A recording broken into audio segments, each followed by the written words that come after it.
You do everything right. You go to bed on time, clock a perfect 8 hours, and yet you wake up feeling hit by a truck. This morning exhaustion is a documented neurological lag known as sleep inertia.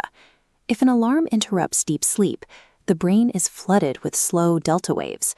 Forced to abruptly switch to fast, jagged beta waves for wakefulness, it struggles. This flatlines into a cognitive lag, impairing mood from 15 minutes to 2 hours. Our default habits for fighting this grogginess actually reinforce the feeling of fatigue throughout the rest of the day.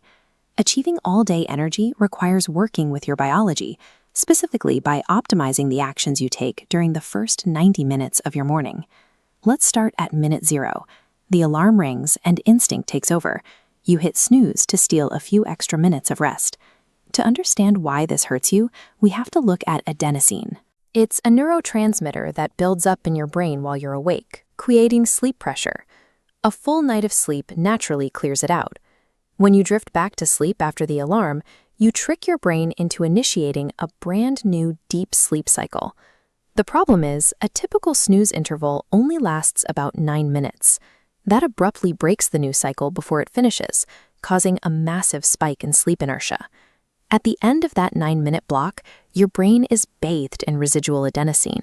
That residual sleep pressure acts like a weight on your cognition, leaving a heavy fatigue that lingers all the way through the morning. Hitting the snooze button doesn't provide more rest. It biologically guarantees a chemically disadvantaged start to your day. Now we're at minute 30. You're out of bed, but you're lingering in a dim room or immediately scrolling on a phone screen.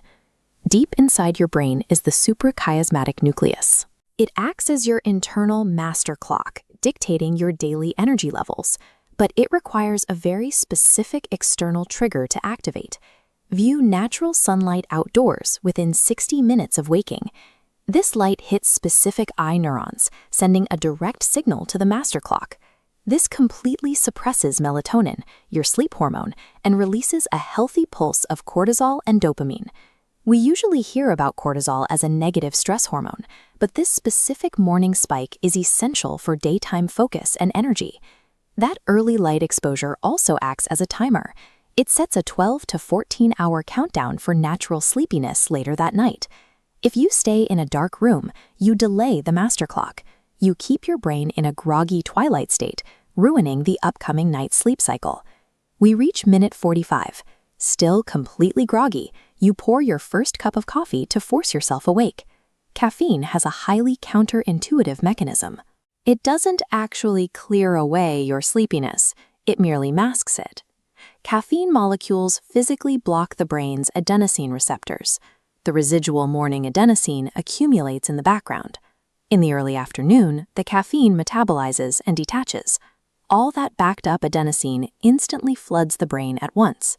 Because of that sudden flood of blocked adenosine, you will experience a severe, entirely unavoidable afternoon energy crash. This crash often creates a behavioral loop. You reach for a second or third cup of coffee to stay awake, which traps you in a cycle of borrowing energy you'll have to pay back with an even deeper collapse later. The corrective action starts at minute 0.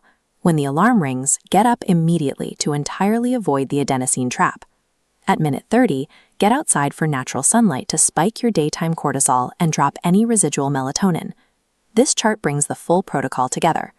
Wait to consume caffeine until minute 90. Delaying your intake allows your morning cortisol to naturally clear the remaining adenosine before you block those receptors. Sustained all-day energy comes from aligning your habits with the brain's natural biological rules.